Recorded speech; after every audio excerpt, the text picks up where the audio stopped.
There you go. I agree. Ben Thaler got that decision absolutely correct. Yeah.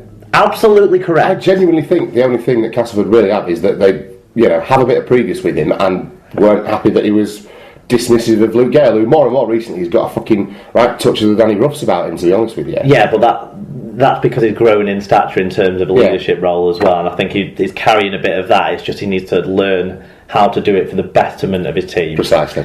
Let's move on anyway, now that we've clarified that the ruling of that decision was absolutely correct by the referee. Yes, and we'll move on to Tyler Castan, who said a lot of close calls which could have gone either way, but Wigan just about deserved it with fewer errors and regaining their discipline quicker than Cass did. Yeah, the 50-50s are like the ball steal ruck things. I think what happened a lot of the ruck was Wigan possibly slowed it down, well, probably did slow it down as much as Castleford did. The difference is Wigan slowed it down in one movement of the player on the thing, so it was, they might get up slightly slower off him, but they weren't moving their hands around onto different parts of the player's body or trying to move them over. They were just slowing them down by that one, you're on top, take an extra half second to get up, breath to stand up. Yeah. Whereas what Castleford were doing more so than Wigan were doing is then putting when you're getting up off them, like there was a Danny Tickle one where he put his hand sort of on the outside of the shoulder of, I think, George Williams, and just went like that, sort of to push off to stand up. But obviously the player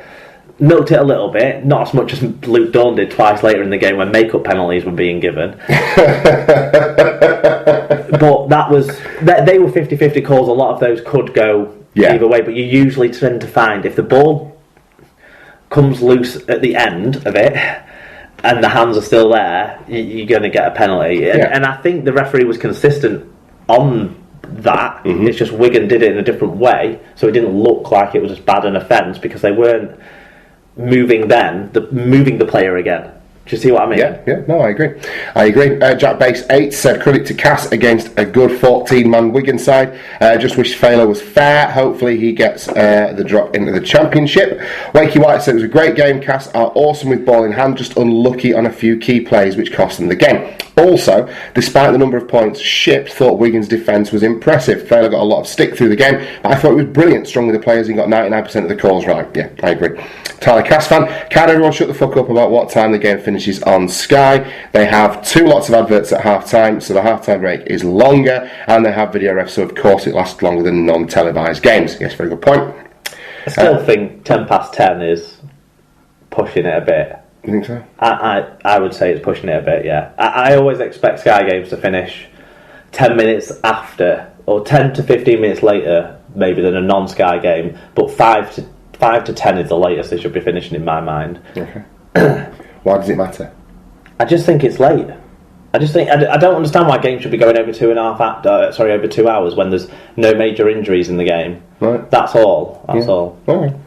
It's never really been something I've even thought about or worried about, to be honest. So, okay. Chris Macy, he said, cracking game tonight, I thought. I'll tell you why it's a problem. Go on then. Because I scheduled the tweets for the get your games over, get your reviews in. I put all them together on like a Tuesday or Wednesday night for the whole weekend, pretty much. Do you think Tyler's problem with it? Then I'll drop in a few more, if I'm around Twitter at the time of the game finishing.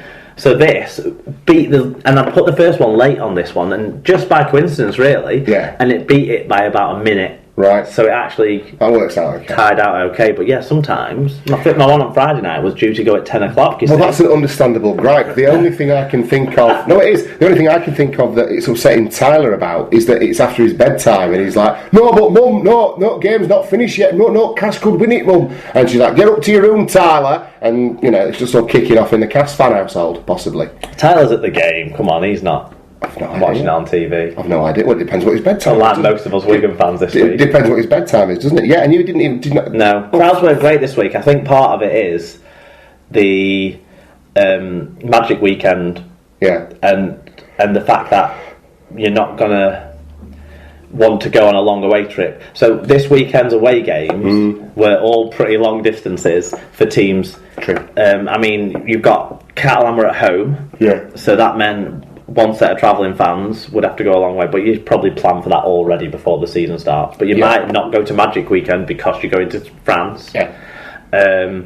You had Hull Saints were at Hull FC. That's probably their longest domestic. No, it is their longest domestic away game of the season. True. Wigan were at Castleford. That's their third longest travelling distance domestically. What else was there? There was Huddersfield at Widnes, but Huddersfield have got about the same distance to everywhere almost, because they're right in the middle. Who played Salford Wakefield? That's a fairly long trip. So everyone had a fairly long for Wakefield. track, yeah.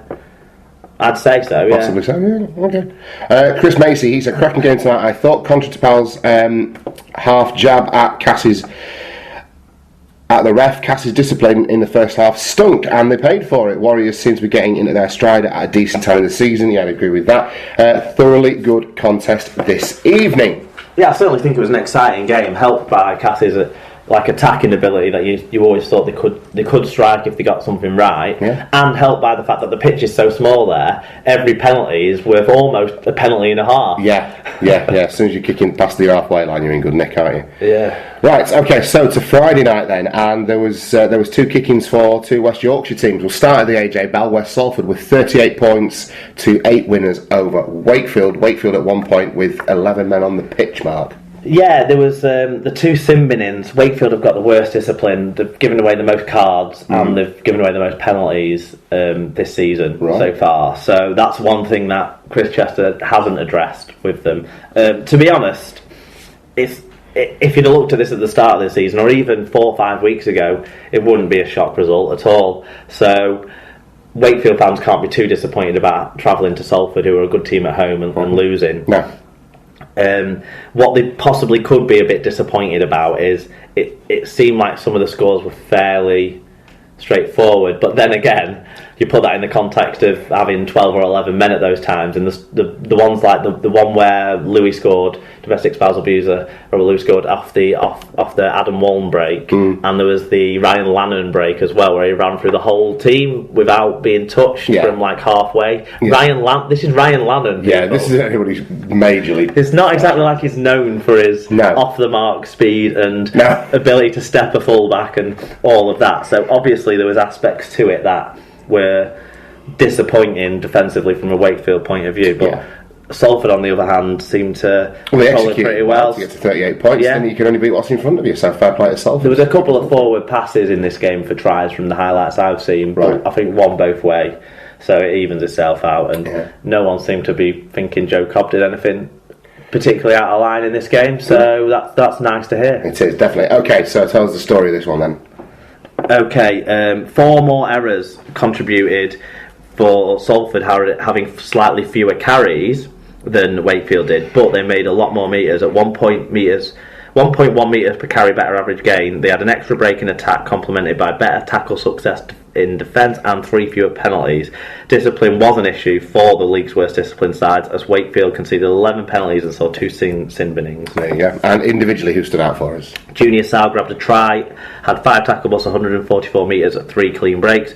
Convicted spousal abuser Robert Louis had a try assist and 106 metres. Josh Jones had a try assist 125 metres, and Michael Dobson 2 try assists and 106 metres from a man who doesn't put the metres run much. No, that's it. Anybody stand out for Wakefield? A couple of guys get the nod. Craig Hall, who rumoured to be going to Toronto as well. Another one who's Wolfpack bound.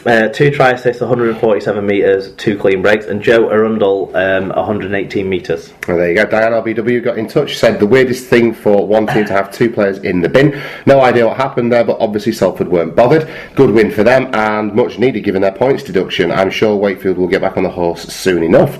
And the Wakefield White said plenty of Wakey fans turned out for this one, expecting a good game. As it happened, Wakey looked tired. Dobson and the wife beater absolutely ran the show on the back of a really physical display from Salford's pack. Carter complains a Wakey fan, knew it wouldn't last forever, but need to get back up for the Hull KR game on Thursday. Yeah, he didn't make the stats round up, but George Griffin is having an absolute stormer of a season for Salford, and he's a big part in why they're in the games where their pack set a good platform. Him and Kopchak have really good tandem going on at the moment. Yeah, they've got strong work. You have to get at Salford when they're off the pitch, I would say. I don't think so, yeah. Okay, so speaking of teams that get got at, it was Warrington 52, Leeds Rhinos 18. That is Warrington's biggest win over the Leeds Rhinos at home. Well, I would suggest ever, but they did say I have. In Super League or ever? In Super League, right? I think is the qualification. But I think you have to go a long way to find them beating them by more at any point in time, really. But Warrington, I think it was a combination of Warrington really being on form and Leeds doing what they always do: score first, and then at the minute, as soon as anybody gets back at them, they just run out of ideas.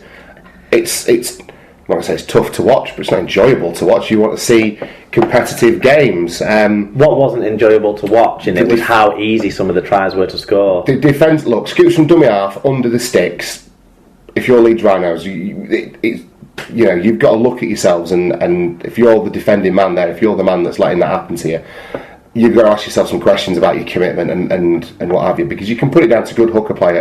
And I really like the fact that they've got Clark and Brad Dwyer, because there's no let up at the minute at Warrington. They both come on and work really hard. There's no there's no 15-minute where the hooker isn't darting out a dummy half. So they do work hard down the middle. With Warrington, you have usually Matty Russell, but then this week Stephen Ratchford, and they do a lot of running from dummy half as well. Yeah. So even when the hookers are out of the play sort of thing, the fullbacks chip in with great runs from dummy half. So turn up at the Halliwell Jones or when Warrington get off the bus that you're going to get run at down the middle. Yeah. And they didn't legislate for that. It was schoolboy at times. Now Warrington did play very, very well, but this is the match and the result for me that highlights Leeds' problems the most this season, I would say. Because they were in this game with that early score. They were in this game at half time with the controversial-ish Brett Ferris try that probably was a knock on. But that one comes down the way it goes up though for me. Yeah, that's fine. But I'm not convinced, but still it didn't matter. It was was it 18-12 at half time? Yeah. It was close, weren't it? Yeah, it was overture time. And Leeds came out in the second half and just did not have anything. I mean, I know they picked up a couple more injuries. Zach Hardacre had to go off during the game. Cuthbertson looked anything but fit. I get that, but there was enough players out there with enough of a reputation and enough experience to have done better than what's gone on in this game. Yeah. And the other thing I don't buy into now, and I don't like to just constantly kick Leeds while they're down, but this whole concept, this whole line of our three-quarter line's very young and inexperienced. It's not very. It might be very young, but it's far from inexperienced now. These are lads who were playing in a very strong youth setup, who were getting bled into the side this time last year, and who have now played half a season and should be kicking on and picking up the pace. And it's not because they're young and inexperienced, it's because as a group collectively Leeds are full of errors and their confidence is gone. But Ash Hanley must have played 30 games now. Work. He must have played at least 30 games now. Jimmy Kynehorst has been around the side for 4 years now. Jimmy Kynehorst is doing a more than serviceable job. He is, but I mean, we talked a lot this week about how bad Leeds were. I suppose we need to talk a little bit about how good Warrington were. I mean, with Sando scintillating. Absolutely. He was able to do whatever. Ratchford had a really good game at fullback. I totally don't buy this Ratchford for England because he's got utility value thing. You pick your best players in the best positions. No one knows what Ratchford's best position is. It's the reason why you have a squad, so that you can have a couple of players in positions and then rotate them in and out. I don't like the utility value either. I mean, if he was in there, I suppose, he does give you a lot of cover if you get an injury. But if you've got world class fullbacks, why would you pick a half, come centre, come fullback, come loose forward, come hooker, whatever he'll do? I do. Although he's a great player, I don't think it's a case of that he's a jack of all trades and the master of none. I think he's a very, very good, valuable rugby league player to his club side. But I think in international rugby league, you need more than just utility value. I think you need to be you need to have specialists in every position on the park. Not that he isn't a fantastic player. He's a tremendous player, and he's worth his weight in gold to Warrington when he's on form. But I think in terms of England very inconsistent. They've lost a lot of the games he's been playing. When he's on form, he's brilliant. But you were talking about the hooking position, and I mean Darryl Clark this year has got the highest average gain of any player. It's like 11 metres per carry, something like that. It's insane. Over the whole season so far, and that is Cass Darryl Clark. When you watch him jump out dummy half now, it's not last year's Darryl Clark who was finding his feet. It was the man of steel, Darryl Clark. He's playing at that level again, and maybe because Josh Hodgson's doing so well down under, and because James Roby is so good, and because Hull are top of the league, so everyone bigs up what Houghton can do. none of them, I don't think, have that burst that Darryl Clark has. And if